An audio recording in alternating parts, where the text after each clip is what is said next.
Hello and welcome to Casual Learning. I'm your host, John Bannon.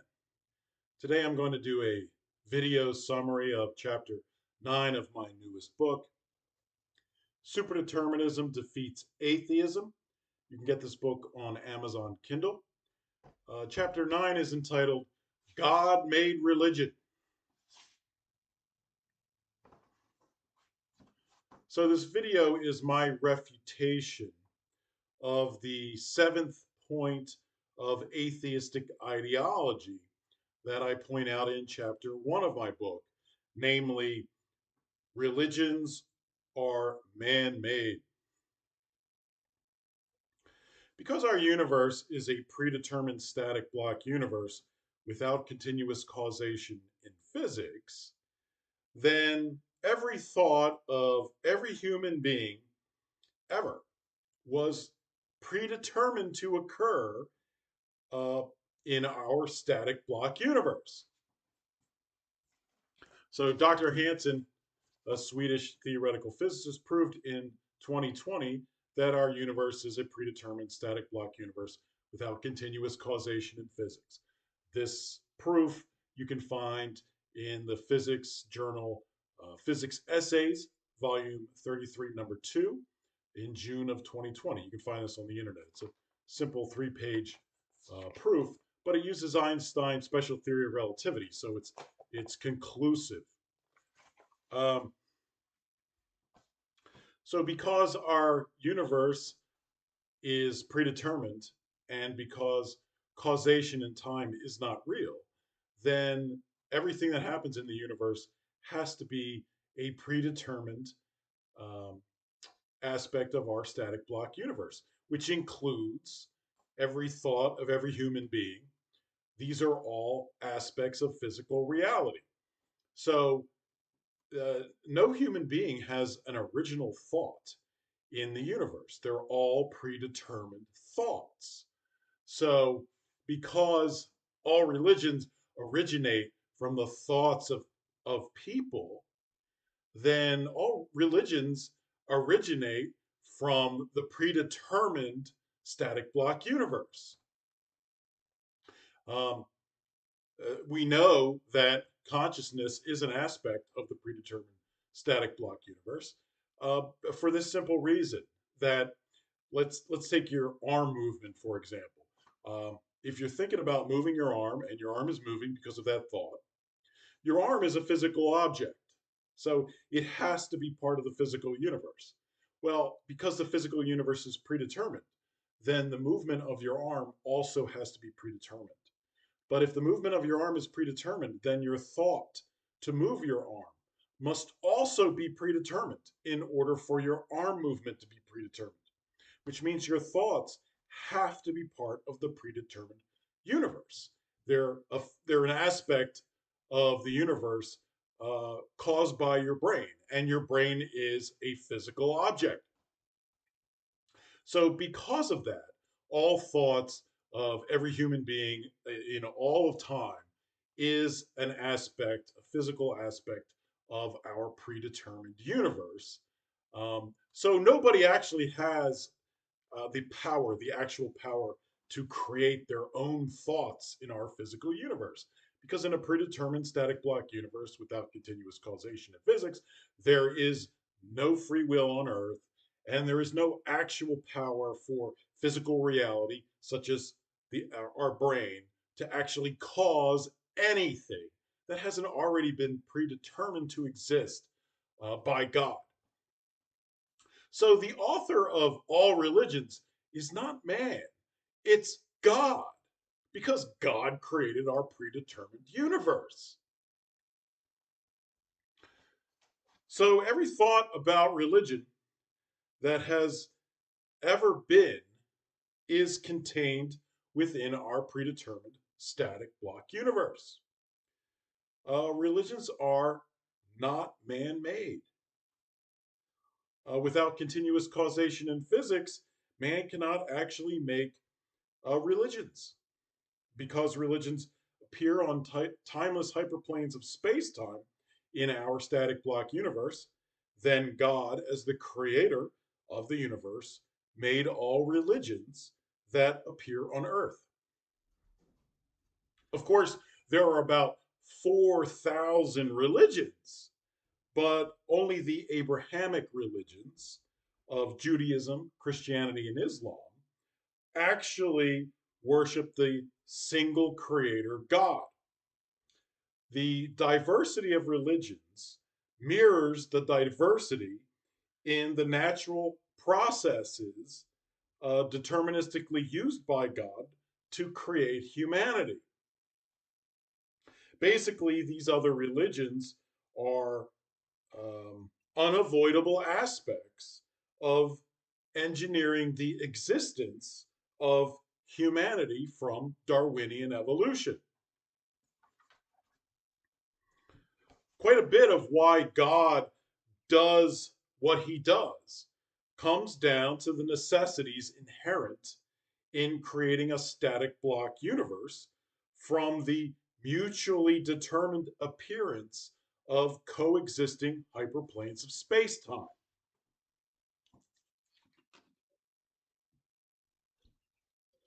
A lot of the mysteries concerning God's choices can be explained through necessary aspects of engineering the existence of a static block universe um, using deterministic physics that also must exhibit God's predetermined plan for the entire history of the universe. Our static block universe consists of hyperplanes of space-time uh,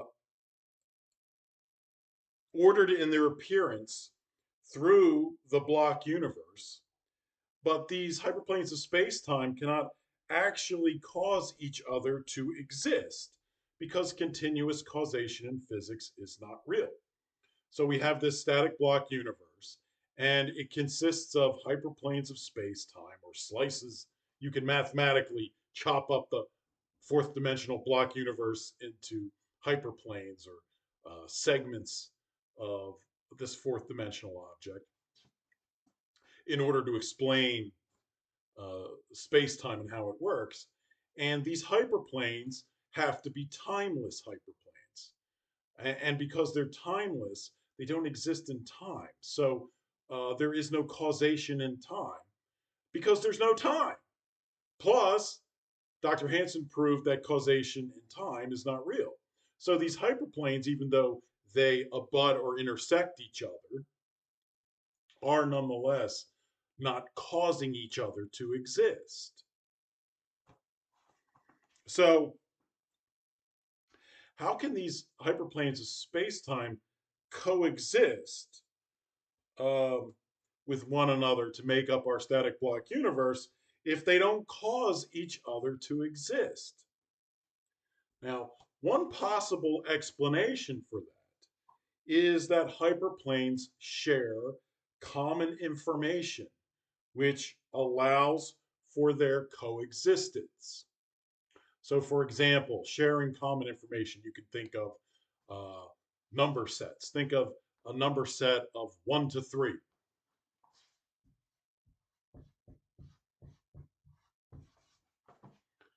And then think of another number set, 2 to 4.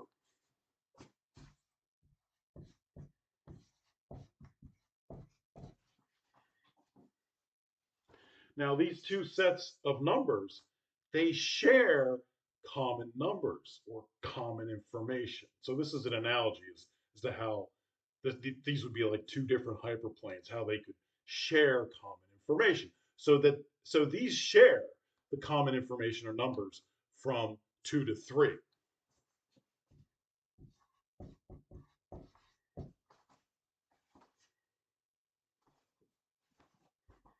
So it's the sharing of common information between hyperplanes that allows them to coexist with one another without actually causing each other to exist. Another example would be imagine a capital letter X.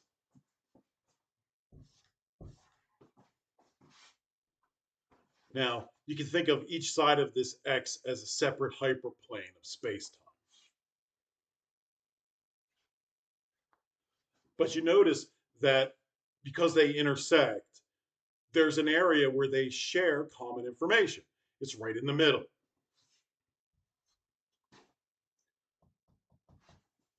So the idea is that because these hyperplanes share common information, that sharing of that common information is what allows them to coexist with one another to form our block universe without actually causing each other to exist.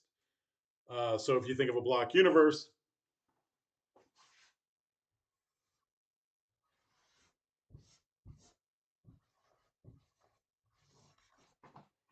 you have the Big Bang over here going forward in time.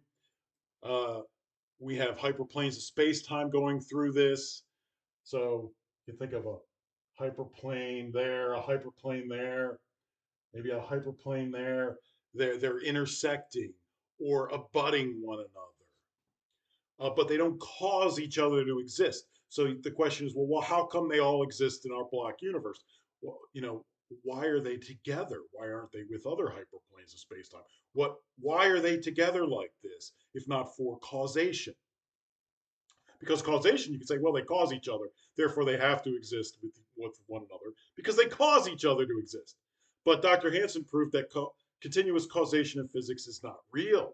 So that can't be the answer. It can't be causation. So what's the answer as to why these hyperplanes exist with one another in our static block universe? And one possible explanation is this idea of coexistence due to the sharing of common information among the hyperplanes.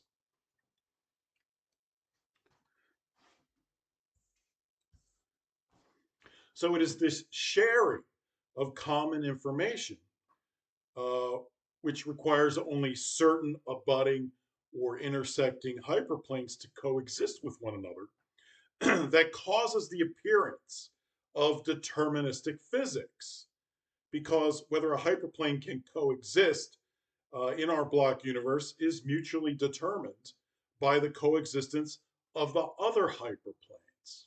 So, because all these hyperplanes essentially interlock with one another due to their sharing of common information, this jigsaw puzzle like static block universe creates the appearance of deterministic physics. Because these hyperplanes are slightly different from one another. They have to be in order to interlock like that and share common information. But these slight differences is what accounts for the appearance of our deterministic physics in the universe, as opposed to a continual causal force of nature that is deterministically uh, creating one hyperplane and then the next hyperplane and the next hyperplane. This deterministic hyperplane ordering of appearances based on coexistence from the sharing of common information is what perhaps accounts for the deterministic physics of our block universe. In order to create our block universe, God has no logical choice but to order the universe deterministically due to the logical relation of coexisting hyperplanes of spacetime.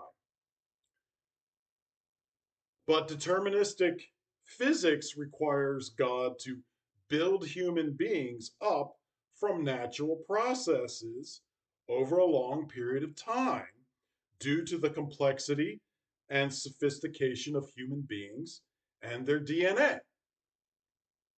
So God, in being the cosmic engineer that he is, and in creating this block universe of interlocking, abutting, and intersecting hyperplanes of space-time that share common information, he's stuck with a deterministic appearance in that block universe. And in order, because of that deterministic appearance, in order to get from point A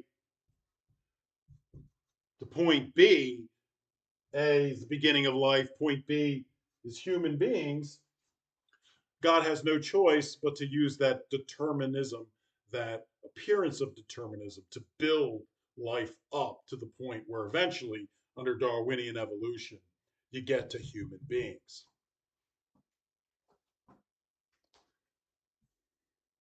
Thus, the building up of human beings and human thought from natural deterministic processes over a long time leads to the diversity of religious thought among human beings. So it's this lengthy appearance of determinism and building up of life to the point where you get a human being that results in this diversity of thought that leads to all these other religions that have nothing to do with God. Now, because God creates the entire static block universe, God is the one that created all of these human thoughts. But there's also the concept of cinematism that says that God predetermined the universe to exhibit what he already knows we would freely choose to do. So while the universe itself only exhibits what God has predetermined to exhibit, including the diversity of religions, that can be based on what God knows we would freely choose to do or to think about, even in terms of religions. So that is also part of this. Um, so Dr. Hanson's version of superdeterminism explains the diversity of religions, and it explains why none of them are correct except the religions that deal directly with God himself. Um, Dr. Hanson's version of superdeterminism being a scientific fact that's provable under Einstein's theory of special relativity uh, is a fact about our universe. And because it's about our universe, it's a fact about our universe, it can never be a heresy because you would be denying an aspect of God's creation. Under the first line of the Bible in Genesis, it says God created the heavens and the earth. So Christians believe God created the universe. Well, superdeterminism is a scientific proven fact about an aspect of the universe. Therefore, a Christian has to accept the truth about a fact about God's creation. Otherwise, a Christian is denying God's creation. They're denying the first line of the book of the Bible. And so, Dr. Hanson's version of superdeterminism as a scientific fact can never be a heresy in Christianity.